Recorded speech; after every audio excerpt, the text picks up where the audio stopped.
¿Qué tal, amigos? Arrancamos, falta uno, podemos decir, para muchos. Y cómo eso nos dibuja como sociedad. Feliz año nuevo, porque ya pasó el último ciclista. Bueno, hoy ya arrancamos el año, ¿no? ¿Usted qué me dice, Andresito? ¿Todo bien? ¿Se adhiere a la salutación? Es verdad, es verdad. Sí, es verdad, pero es lamentable, ¿no? Ahora podemos decir que nos dejemos de cháchara. Igual, en julio ya tenemos 2 semanitas de nuevo. O sea que, increíble.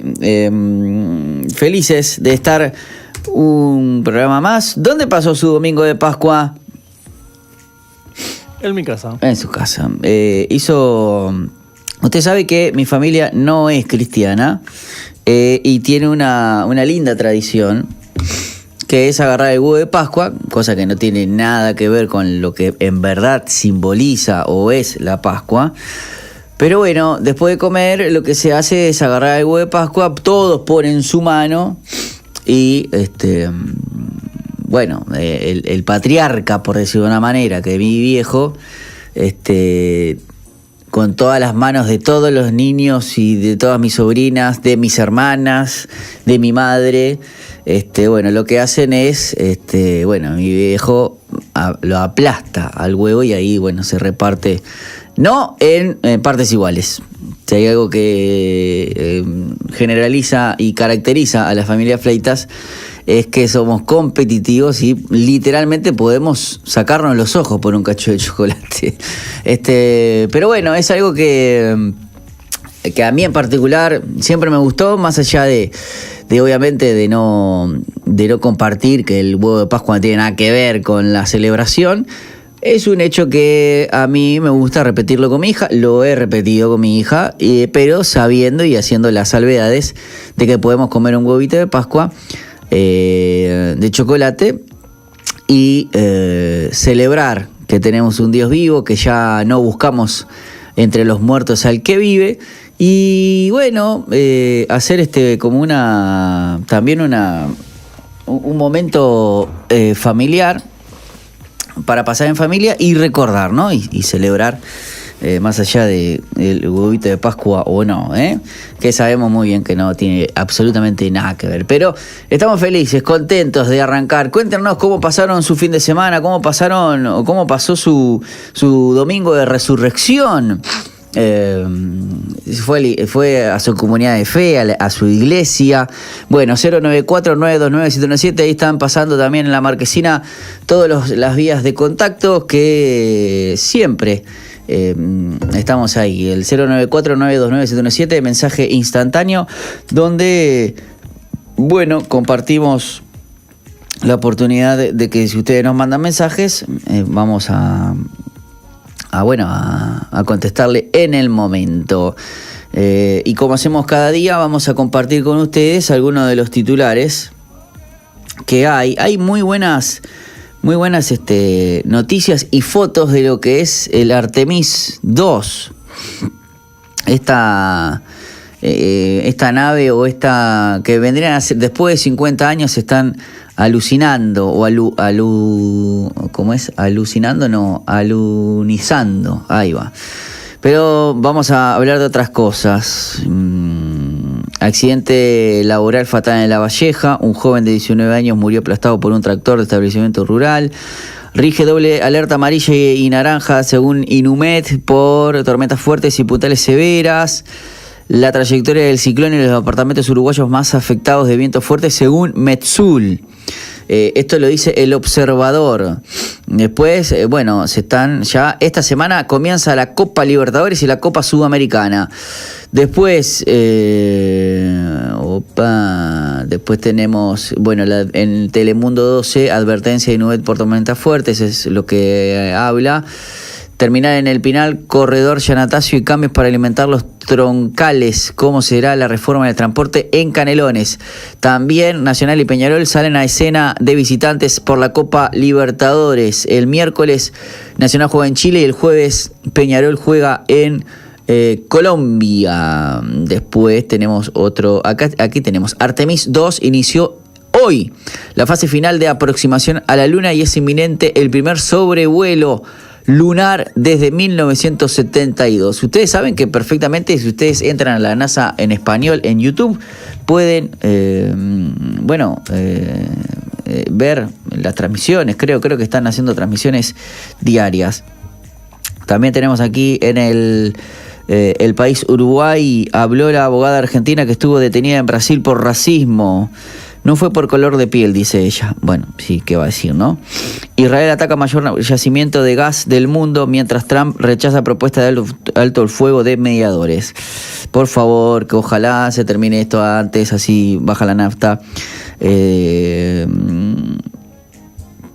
No, y también, nada bueno sale de estar en épocas de guerra. Desde Brasil, en Montevideo Portal, advierten a Uruguay que va a quedar en medio de masas opuestas y qué es lo que va a suceder. Después dice, mira, manotea que yo no puedo. Influencer argentina se sumó al saqueo de un camión accidentado. Mira qué bonito. Mira qué bien esto. Después nos vamos ahora también, aquí, mire esto, miles de participantes en la marcha para Jesús para proclamar fe y unidad en México, con cantos y oración y mensajes de esperanza. Miles de creyentes se congregaron en el Monumento de la Independencia de México para participar de la denominada Marcha para Jesús 2026, un evento cristiano que ha buscado en todas sus emisiones llevar un mensaje de fe público por medio de testimonio y exposición del mensaje bíblico. También vamos a estar hablando de algo que quizás esto es quizás para antes o también para después. 3 preguntas cruciales acerca de la resurrección. ¿Le parece atinado hablar acerca de eso? Porque, mira, si vos sos ateo o agnóstico, lo principal que tenés que hacer es argumentar en contra de la resurrección, porque sin resurrección no habría cristianismo. O sea, eso lo mismo lo dice el mismo apóstol Pablo. O sea que tampoco estás descubriendo la pólvora, ¿no? Si sos alguien en contra del cristianismo, que tenés todo el derecho de hacerlo, ¿no? Vamos con otros titulares de otros portales también cristianos aquí que podemos estar hablando. Vamos a estar hablando acerca de eso. También por qué Jesús resucitó al tercer día. Este es el proyecto Biblia, que está muy pero muy bueno. Y tenemos aquí acá algunos titulares de otros. Aquí estamos. Mirá, siguen pasando las mismas noticias de hace un año. No se ve que no se actualizaron. Pero bueno, tenemos también noticias de materia musical. Quique Pavón estrena ¿Qué es lo que ves?, con su nueva propuesta musical junto a Lily Goodman. Y bueno, una de las cosas que vamos a estar hablando es justamente tres. Dice, aquí tenemos: creo en la muerte de Julio César y en la resurrección de Jesucristo. Estos artículos los vamos a estar compartiendo con ustedes en el día de hoy. Y vamos con más noticias que no se me habían abierto, pero ahora sí. Acá estamos en Reactivos, también en Evangélico Digital, Mundo Cristiano. Dice aquí, Trump califica de milagroso el rescate de aviadores estadounidenses derribados en Irán. Desde el espacio profundo, astronauta proclama Jesús es la respuesta. Es lo que estaríamos hablando, ¿no? Víctor Glover, más que nada, es lo que es el que está activo como cristiano en esa misión. Y, por ejemplo, pintar para los que aún no nacieron, la fe silenciosa de Vincent Van Gogh. Es una de las cosas que vamos a estar compartiendo con ustedes. Varias cosas. Y también, ¿qué es lo que pasa después de Semana Santa? ¿Todo bien? Uno se pone a hablar de la resurrección. Pero, ¿qué pasa después de Semana Santa? Andresito, ¿hay algo para hacer después de Semana Santa? Bueno, vamos a estar hablando acerca de eso. ¿qué le parece si arrancamos con algunas cosas? Por ejemplo, desde el espacio exterior. Acá no me prende la compu, qué raro. Está rarísima esto, ahora sí. Desde el espacio profundo, astronauta proclaman que Jesús es la respuesta. Bueno, nos dice lo siguiente. Los astronautas de Artemis 2 están a punto de viajar más lejos de la Tierra que nadie jamás lo ha hecho mientras gira alrededor de la Luna.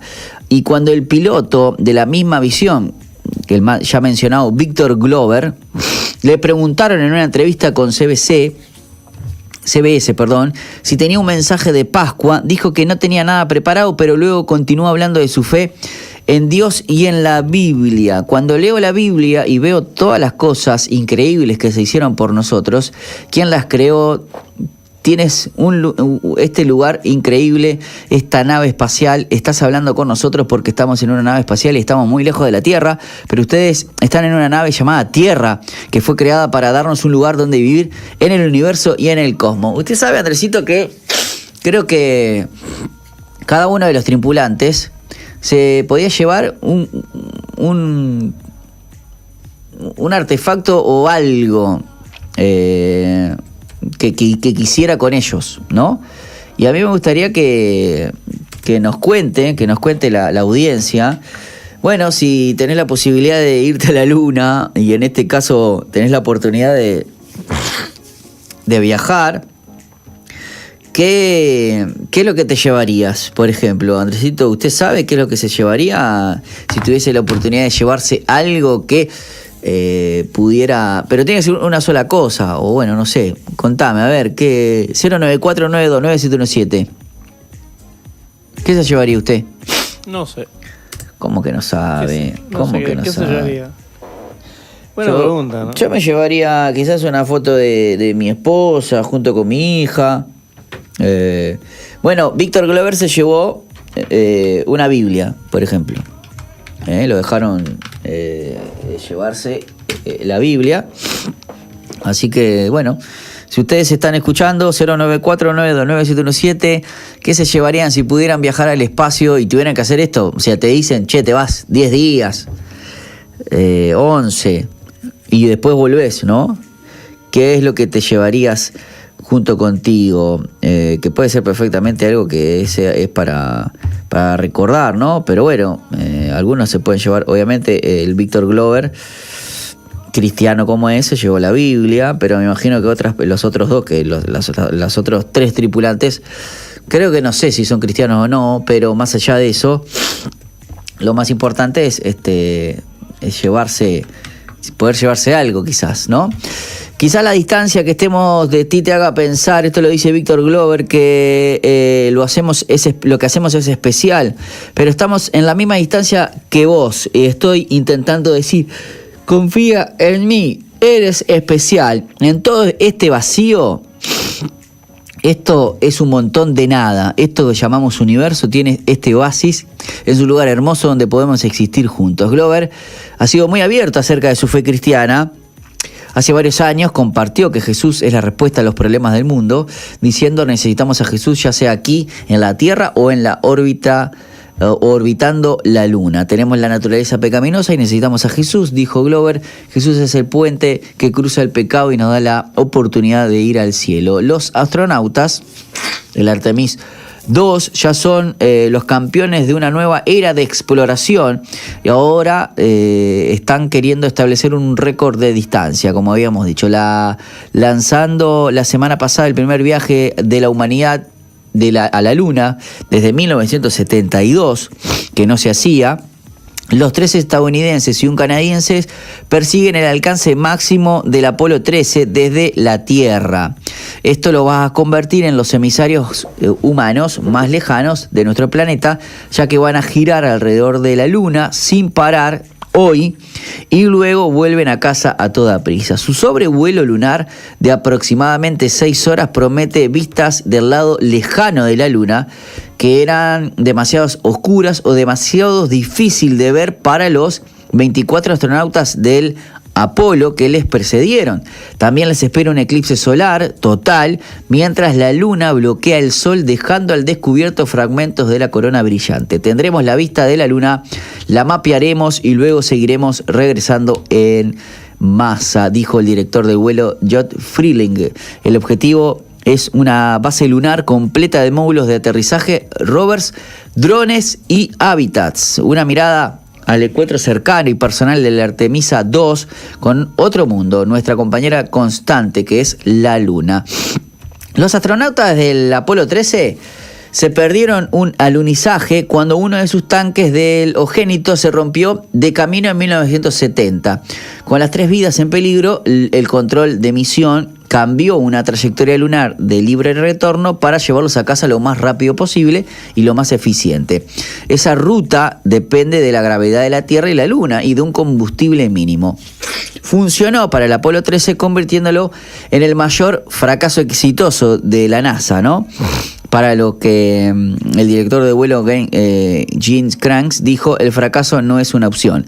La frase es puro Hollywood, originada por el biopic de 1995 protagonizada por Tom Hanks en la película Apolo 13, ¿no? Perdón, lo que pasa que estamos en otoño, ¿no? Y los cambios a mí en particular me matan.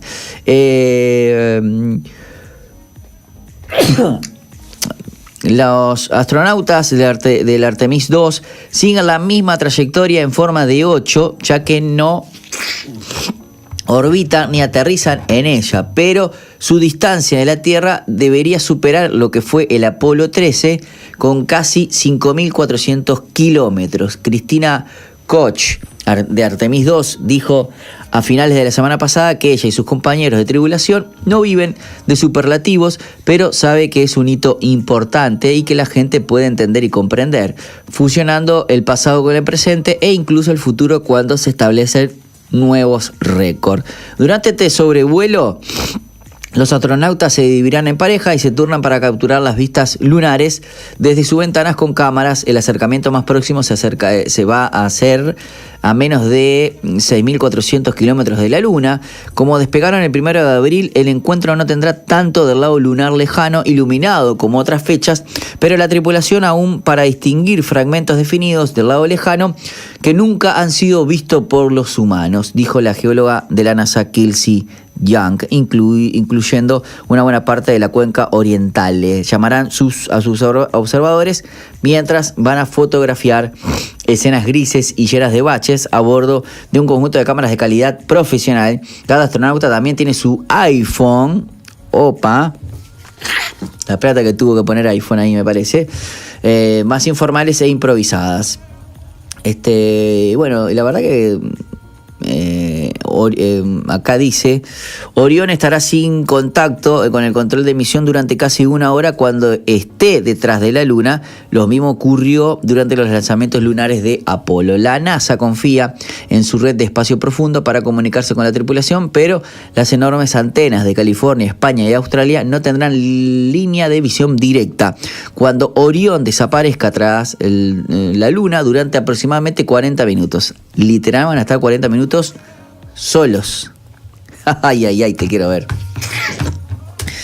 ¿Viste cuando vos decís, me quiero tomar un tiempito solo? Bueno, ahí esa parte de andar al lado oscuro de la Luna, te quiero ver. Bueno, una vez que, estos apagones de comunicación siempre fueron una época tensa durante los Apolos, aunque señala Freeling, la física toma el control y la física nos devolverá sin duda el lado frente de la Luna. Una vez que Artemis 2 abandone el vecindario lunar, tardará 4 días en regresar a casa. La cápsula apuntará a amerizar en el Pacífico cerca de San Diego el 10 de abril, 9 días después de su lanzamiento en Florida.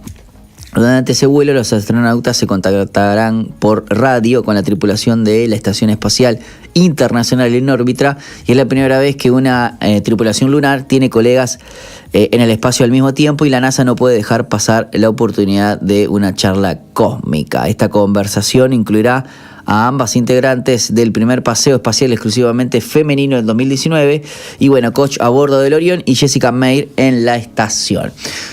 Bueno, interesantísimo. ¿Qué le parece, Andresito? ¿Qué se traerán de la Luna? ¿Habrá algo raro? A mí me gustaría estar en la Luna 40 minutos sin conexión con nada, ¿no? Qué difícil que se hace. Nos vamos a la pausa, Andresito, y al regreso venimos con más Falta Uno.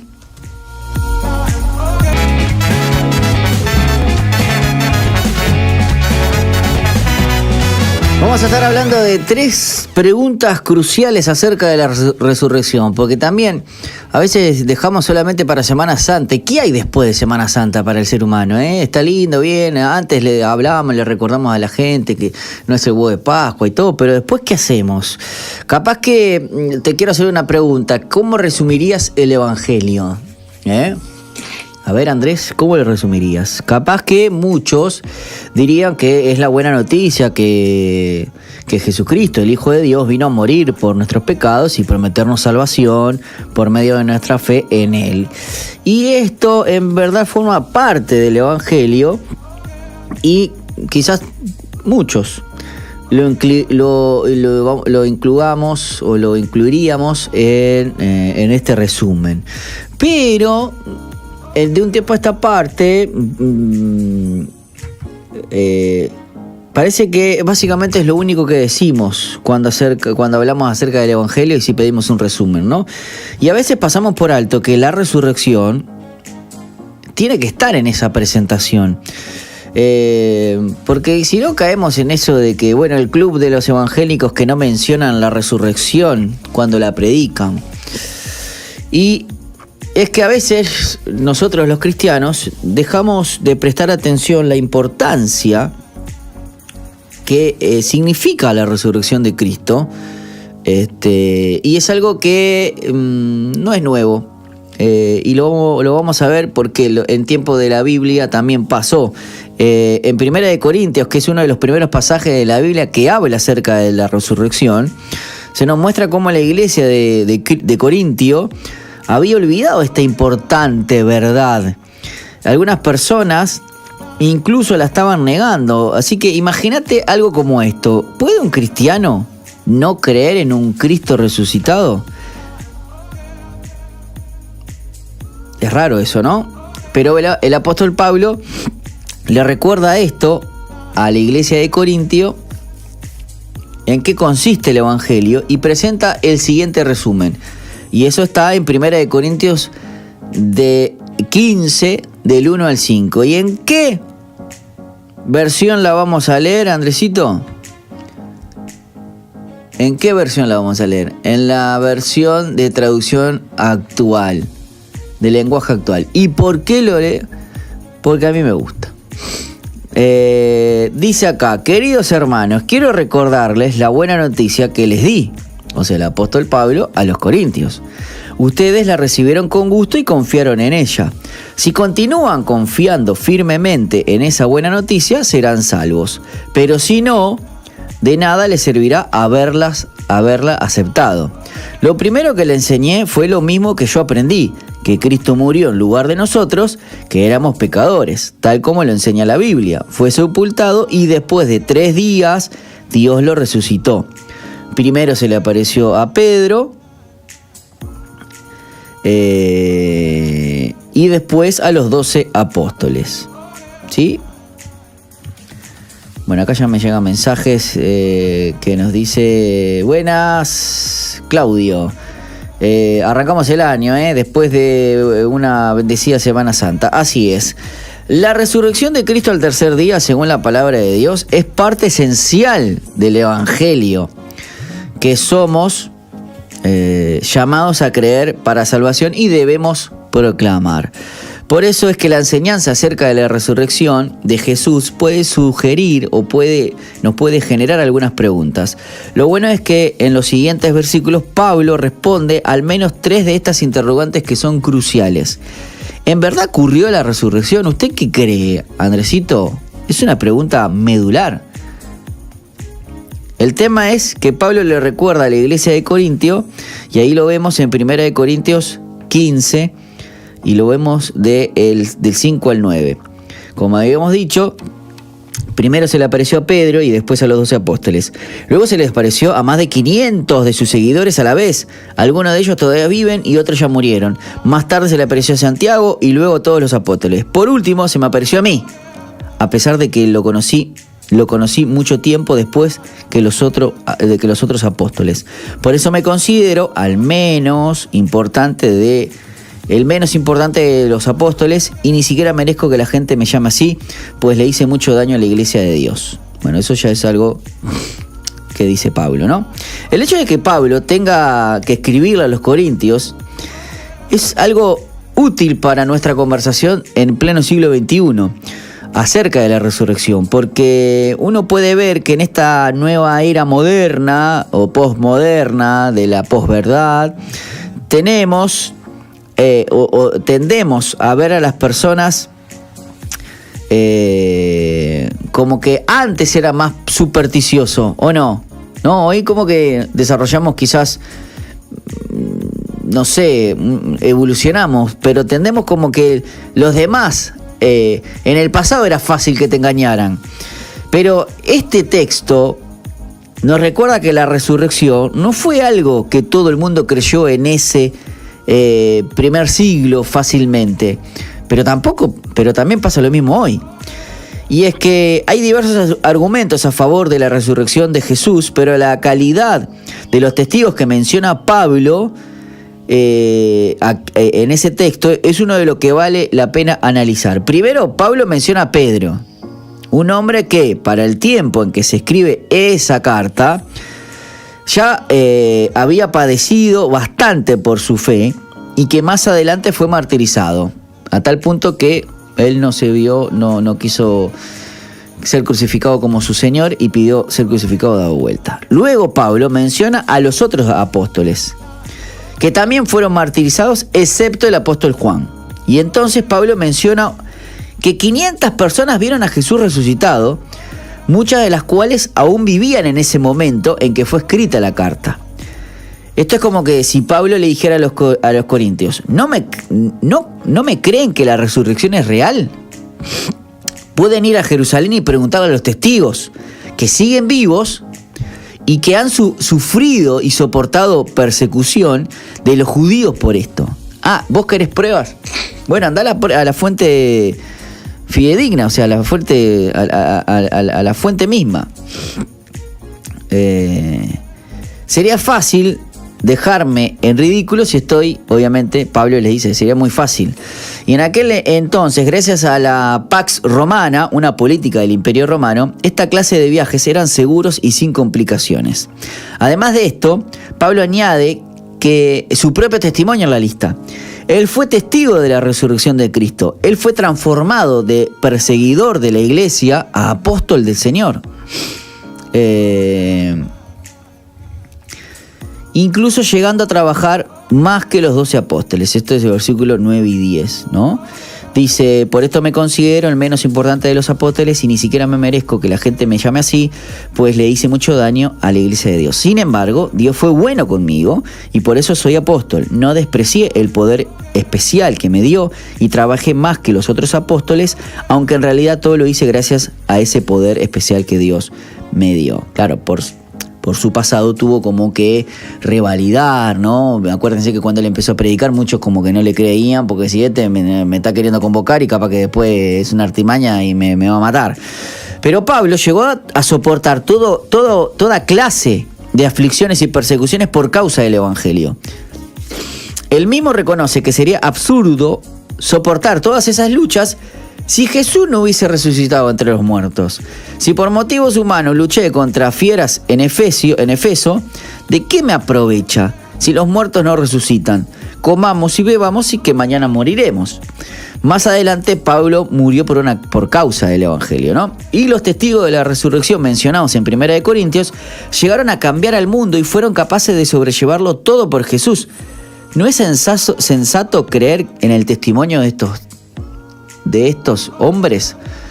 Porque aparte, ¿cuál sería una causa verídica? El hecho de que mucha gente estaba dispuesta a morir por lo que vivió con Jesús y porque decía que vio a Jesús resucitado.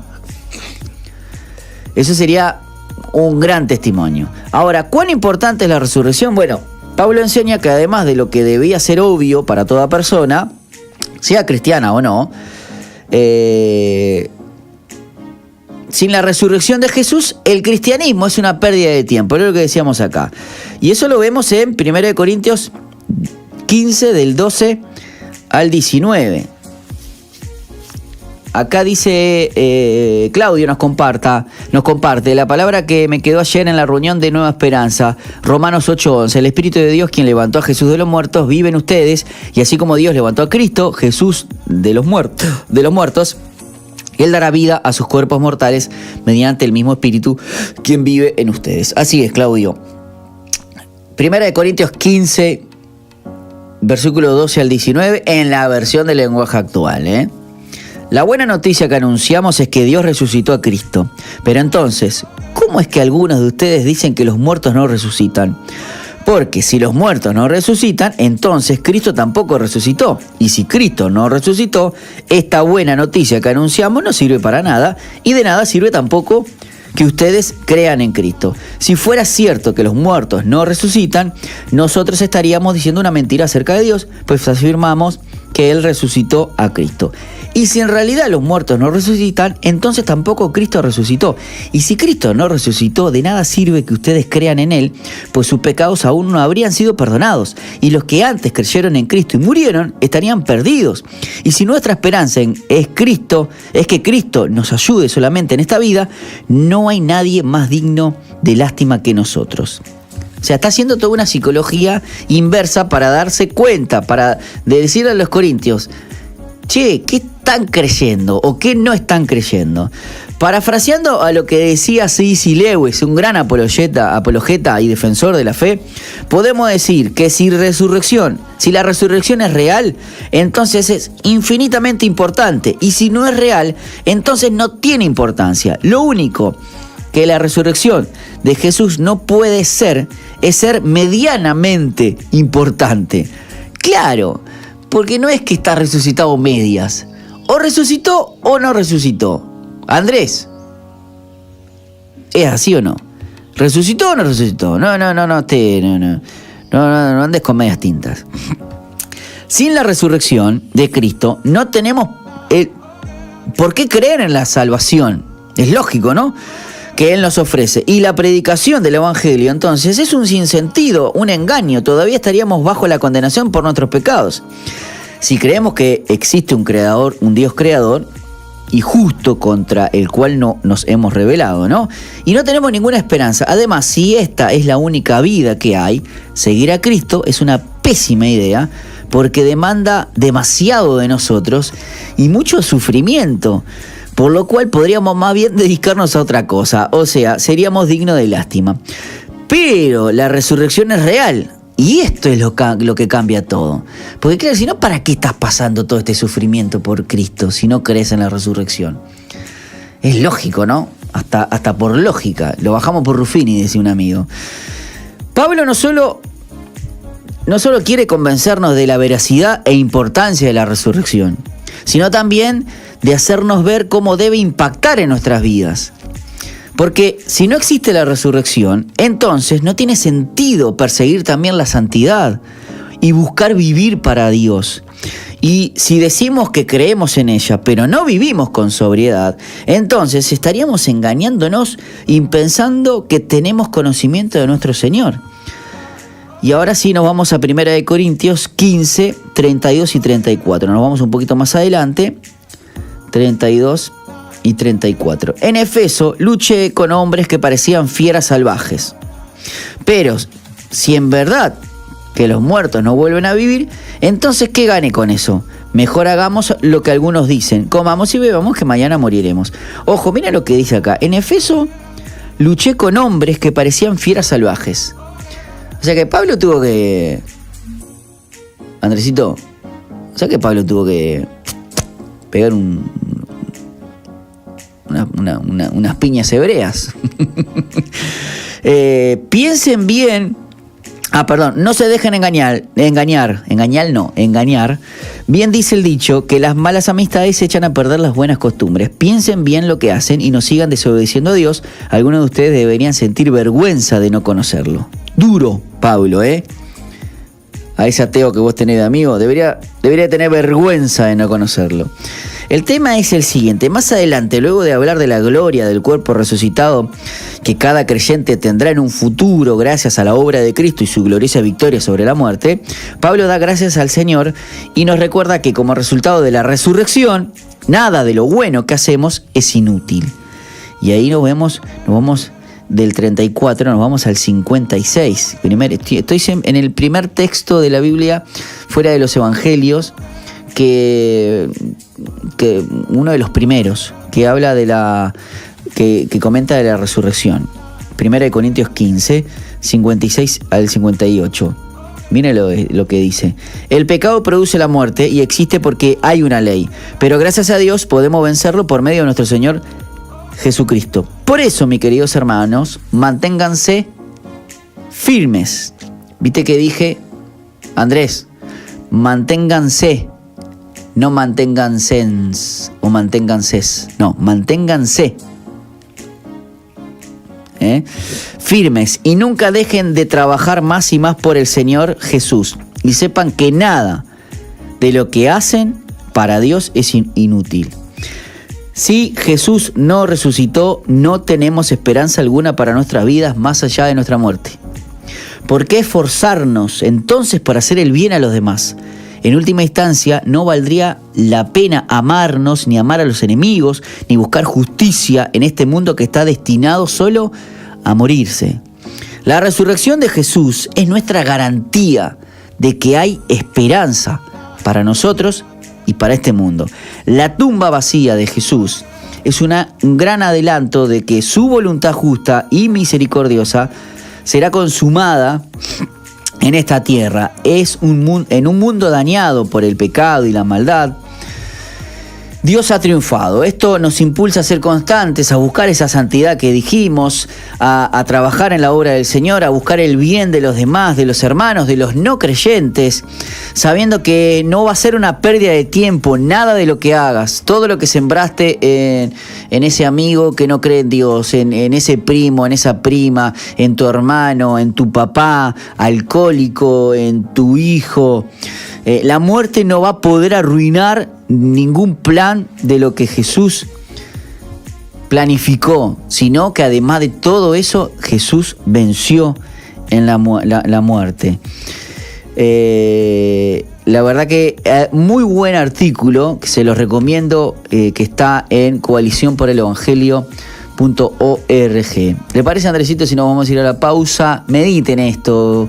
Que no solamente quede en lo que la Semana Santa quede en la semana pasada, sino que continuemos. Y cuando hagamos un resumen de lo que es el Evangelio, hay que poner un ítem muy importante. Nuestra fe es genuina en el momento que le damos valor y la importancia que se merece a la resurrección de Jesús, y que nosotros no tenemos un Dios muerto, sino que es un Dios vivo, que venció la muerte, y que hoy estamos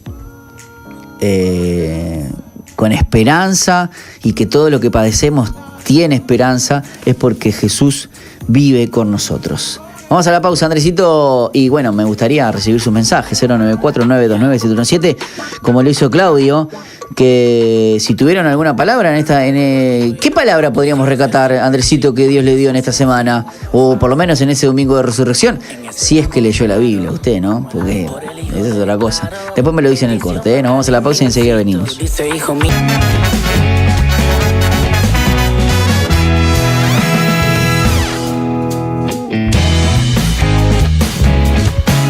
Seguimos adelante, amigos. Quiero mandar un saludo también a Richard, que nos pasó también 1 Corintios 15. Aquí en una foto que se ve que también fue algo que compartieron el fin de semana. Andresito, usted sabe que me vine para acá y me olvidé del termo. ¿Usted se anima? Lo tengo ahí en mi zona. Y bueno, así seguimos tomando unos mates. Hace frío, ahora está medio nuboso, pero bueno, ahí mientras mi amigo Andresito está por... no importa, pase por acá, que se hace todo el que no me crucen de cámaras. Bueno, ¿qué viene después de Semana Santa? Tema recurrente que vamos a hacer, por lo menos hoy, después ya mañana seguimos, pero es importante porque ¿de qué sirve también recordar un hecho fundamental y trascendental en Semana Santa y después vivir nuestra vida como si no hubiese Semana Santa, ¿no? En la resurrección de Jesús, un nuevo reino es revelado también y todos somos invitados a participar. O sea que no fue el final de la historia, sino que también fue el comienzo de una nueva. Y no es algo en el pasado o un futuro distante, sino que es aquí y ahora. Jesús no está para ser recordado solamente en Semana Santa y en Domingo de Resurrección, sino en cada día de nuestras vidas. Pero bueno, hoy comienza una semana común. Y quizás podemos cometer ese error, ¿no? De celebrarlos todos durante una semana, Jueves Santo, Viernes Santo, algunos no comen carne y todo ese tipo de cosas, son tradiciones, totalmente respetables. El tema es que ya 6 de abril, bueno, como dijimos hoy, acá en Uruguay se pasó ayer el último ciclista y comenzó el año. El tema es que en Pascuas estamos hablando siempre de Jesús y hasta los que no creen en Él están más dispuestos quizás a escuchar esa buena noticia del Evangelio, incluso a asistir. Muchos van el Domingo de Ramos, también al Domingo de Resurrección. Acá también Magela nos dice el Pentecostés a los 50 días. Sí, muy bien. El tema es que nuestro desafío después de una semana como la que pasamos es seguir recordando a Jesús en lo cotidiano, en lo normal del día a día, hasta quizás en lo aburrido o en lo monótono de nuestros días. El Espíritu de Dios, quien levantó a Jesús, este versículo es que me pasó Claudio, justamente quien levantó a Jesús de los muertos vive en ustedes, y así como Dios lo levantó a Cristo Jesús de los muertos, Él dará vida a sus cuerpos mortales mediante el mismo Espíritu que vive en ustedes. Esto es Romanos 8:11 en la versión NTV. La verdad es que sí, hay días emocionantes, pero la mayoría son días comunes, vamos a decir la verdad, ¿no? Un día puede pasar todo lo extraordinario, y hay días que después pueden ser uno más, ¿o no? ¿A usted le pasa? ¿O usted, Andresito, tiene días tiene días alucinantes siempre? No. Hay días que son como... Hay días donde te comes el mundo. Y hay días que no quiere nada. Y hay días que no. Hoy es el día que Andresito no quiere nada porque, bueno, tiene algo allí. Bueno. Esto se ve reflejado también hoy al prepararnos para quizás un largo día de trabajo, ordenar nuestras casas, leer quizás un cuento de nuestros hijos. ¿Usted le lee cuentos a sus hijos, a su hija? Sí, tenemos como costumbre. Mirá qué lindo. Mire, yo le da muchos resultados. Vamos sí, a leer. Claro, es para la lectura. Pero también le doy un tips que a mí me resultó mucho. Yo siempre fui de mezclar historias bíblicas con... Se los invento. Claro, sí, no hay nada más hermoso que ver una niña emocionada porque no sabe de lo que se trata y le mezclas la historia del diluvio con la de Hansel y Gretel. O sea, literal. Bueno, el asunto es que en algún momento nos ayuda tener a alguien para sentarse a solas con nuestras Biblias. Y el tan simple como este versículo hay que aplicarlo en nuestra realidad. Así que, sean que coman o beban, o cualquier otra cosa que hagan, háganlo todo para la gloria de Dios. No importa cuán naturales o humildes parezcan las actividades que tenemos que hacer o regresar, pueden ser hechas para glorificar a Dios y reflejar su gloria. Y vos decís, pasé un fin de semana tranquilo, nos fuimos con mi esposa para Piriápolis, subimos al Cerro San Antonio, hay un coso de las vírgenes, pudimos pasar, ver, les quitamos todo misticismo de lo que sea, pasamos por ahí, fuimos al Castillo Pitamiglio, que está hermoso, con todo la idea del alquimismo y todo, pero nosotros veíamos ahí hay parte de su catolicismo también, fuimos, o sea, no hay drama, o sea, la verdad que pasamos un tiempo espectacular con tremenda vista, pero todo fue para glorificar a Dios. ¿Por qué? Porque uno podía ver la majestuosidad, la vista que tenía ese hombre en ese castillo. Tremendo. El tema es que en nuestra rutina matinal, en nuestros hábitos diarios, en nuestra agenda, en nuestra relación, todo cobra sentido cuando está todo unido para glorificar a Dios. Y podemos seguir viéndolo afuera del domingo en la iglesia y volver a nuestra rutina. ¿Se puede? Claro que sí, porque ya no es Semana Santa, pero ¿qué importa? Pero Jesús sigue teniendo esa invitación para todos los días, recordándolo justamente en una Santa Cena, ¿no? Para imitarlo a Él, para vivir una vida que edifique a los demás. Cristianos viviendo días comunes, semanas y situaciones comunes, pero llenos de esperanza y del Espíritu Santo. Ese mismo Espíritu de Dios es el que levantó de la muerte a Jesús, es el que vive contigo. Qué locura, ¿no? ¿Y cómo podríamos no ser intencionales en nuestra manera de vivir después de una revelación como esta? Lo que dice este teólogo N.T. Wright, dice: lo que haces en el presente, pintando, predicando, cantando, cosiendo, orando, enseñando, construyendo hospitales, bueno, no sé si construyendo hospitales, pero tocando los timbales como Claudio, cantando cumbia, algunos hacen actividades raras, como tocar cumbia, bueno, haciendo pozos, siendo abogado y luchando por la justicia, haciendo números en la contabilidad, jugando al fútbol, metiendo un gol, escribiendo poemas, cuidando al necesitado, visitando las cárceles, visitando los hospitales, amando al prójimo como a vos mismo, va a perdurar en el futuro de Dios. Estas actividades no son simplemente maneras de hacer la vida presente un poco menos horrible o un poco más soportable, sino hasta el día en el que dejemos atrás por completo. Forman parte de lo que podíamos llamar construir para el reino de Dios. Es increíble. Acá Claudio nos dice: yo a Jesús lo celebro todos los días buenos y no tan buenos. Es un proceso que vivimos, muerte, resurrección. Excelente, así es. Y bueno, esto está muy bueno, este artículo que lo leímos en lacorriente.com. También algo que vamos a compartir con ustedes es acerca de la fe silenciosa de uno de los personajes más enigmáticos que yo quisiera ver. Quisiera ver. Que me parece hasta extraño que muchos puedan negar su fe, y esto que es obviamente Vincent Van Gogh. O sea, estamos hablando del reconocido pintor, ¿no? Pintar para los que aún no nacieron. La fe silenciosa de Vincent Van Gogh. Esto también está en lacorriente.com. En un importante museo del arte de todo el mundo podemos encontrar pinturas de este reconocido pintor, Vincent Van Gogh. El artista neerlandés hace 5 días hubiese cumplido 173 años.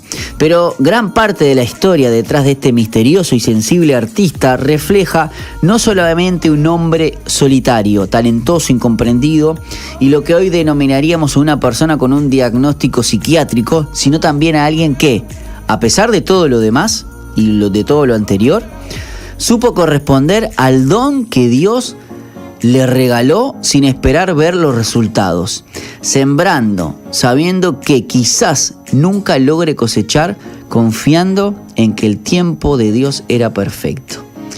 En este artículo que quiero compartir con ustedes, que está en lacorriente.com, vamos a analizar una escena específicamente de la película Van Gogh, a las puertas de la eternidad, dirigida por Julian Schnabel, donde quien enmarca al pintor es el mismo Willem Dafoe. Tremendo actor. Para aquellos que no lo conocen, es el Duende Verde, para que lo sepan, lo ubiquen. Esta película es de 2018, retrata de una manera muy profunda el interior de Vincent Van Gogh y su fe, describiéndolo como un hombre comprometido con Cristo y la revelación del Evangelio en el arte. Hoy uno tiene esa capacidad porque el mundo evolucionó y los cristianos específicamente evolucionaron, que antes si no eras pastor no podías servir a Dios. Pero vamos a adelantarnos de lo que nos dice esto y por qué creemos que Vincent Van Gogh tenía un don de Dios y que él lo sabía. Siendo un hijo de un pastor de los Países Bajos, nació en él un deseo de ayudar a los demás y esto lo llevó a convertirse en maestro, predicador y misionero. En un determinado momento, a los 27 años, abandonó su tarea y se inició en la pintura. Sin embargo, nunca abandonó su fidelidad a Dios y buscó ser parte también para ayudar a los demás. Constantemente hablaba de amor, definiéndolo como la esencia de Cristo que nos lleva a expresarlo y experimentarlo en nuestro día a día con los demás. Mira lo que dice Vincent Van Gogh. La mejor manera de conocer a Dios es amar muchas cosas. Ama a un amigo, a una esposa, algo de lo que quieras, pero hay que amar con una simpatía íntima, elevada y seria, con fuerza, con inteligencia. Eso lleva a Dios y eso lleva a una fe inquebrantable. Intentar comprender el verdadero significado de lo que los grandes artistas, los maestros serios, nos dicen en sus obras maestras, eso lleva a Dios.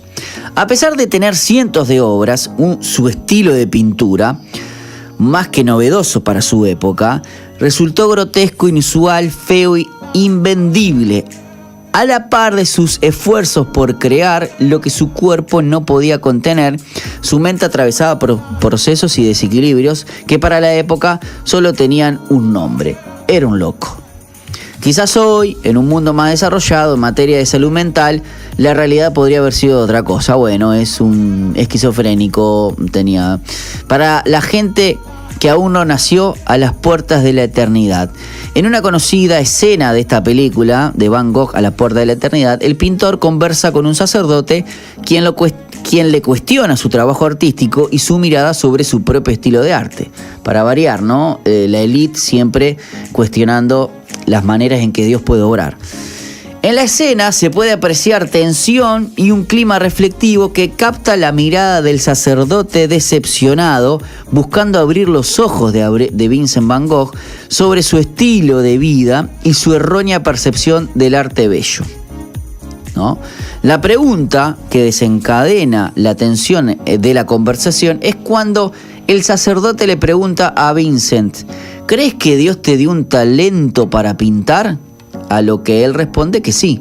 Su respuesta logra desencadenar irritación en la mirada del sacerdote, quien no entiende cómo Vincent pinta esas cosas que para toda la sociedad de la época eran desagradables. Hasta que la conversación cobra una inmensa profundidad cuando el pintor expresa lo siguiente: ¿por qué Dios me daría un don para pintar cosas feas y desagradables? Quizás Dios eligió el momento equivocado. Tal vez Dios me hizo pintor para gente que aún no nació. Esta frase resume un poco su mirada, unos ojos esperanzadores que no pueden escapar de la tristeza, de la incertidumbre y la depresión. En su carta a su hermano Theo expresa lo siguiente: mi querido Theo, un pájaro enjaulado en primavera sabe muy bien que hay algo para lo que serviría. Siente con fuerza que debe hacer algo, pero no puede. Piensa, los demás pájaros construyen su nido, tienen hijos y los crían. Entonces golpea su cabeza contra los barrotes de la jaula, pero la jaula sigue ahí y el pájaro enloquece de dolor. ¿Sabes cómo puedes desaparecer de la prisión? Es el amor, es la que abre la prisión. con su fuerza soberana. Muchos estudiosos, historiadores, artistas y admiradores de Vincent Van Gogh suelen expresar: nació en la época equivocada. Viste que muchos te dicen, es un adelantado para su época. Pero eso no es lo que Dios muestra en la historia del mundo. Todo lo que haya sucedido, Dios lo hace funcional en cualquier tiempo para su gloria. En base a este tema, el cantante y el pastor Fabián Liendo reflexiona sobre este fragmento en la película a partir de 3 analogías. Nadie puede ver el reino de Dios a menos que nazca de arriba, o sea, del Espíritu. La Escritura deja en claro que el hombre natural no tiene acceso a las cosas del Espíritu. Vivimos en este mundo, pero no somos de este mundo. Ponemos la mirada en lo eterno y no en lo temporal. Solo los nacidos de arriba pueden entenderlo. Vincent basó su éxito en lo que no veía, porque su meta era darle gloria a Dios. La segunda analogía: Jesús constantemente habla para generaciones futuras. Es la expresión de la gran noticia, Cristo dado a nosotros para que todo aquel que crea tenga vida eterna. Y la analogía 3 es: la vista espiritual está en la naturaleza y mente de Cristo. En la medida que Él es formado en nosotros, crece nuestro entendimiento de las cosas de arriba. Somos transformados en este proceso, entendiendo que hoy, lo de ayer, no podíamos comprenderlo. Cristo no es solamente una meta, sino también el camino para disfrutar ese proceso hasta alcanzar la plenitud en él. Vincent Van Gogh falleció el 29 de julio de 1890 en Auvers-sur-Oise, Francia, de un disparo en el pecho. Se cree que fueron unos jóvenes que solían molestarlo. Tenía 37 años y sus obras aún no habían comenzado a ser apreciadas. Nunca vivió de la fama, no recibió ningún reconocimiento en vida, no vio ninguna de sus obras colgadas en los museos más importantes de Europa, ni gozó de devoluciones amables acerca de su expresión artística. En cambio, pensó en aquellos que vendrían después. Fue la vida de su hermano, Theo, Johanna Van Gogh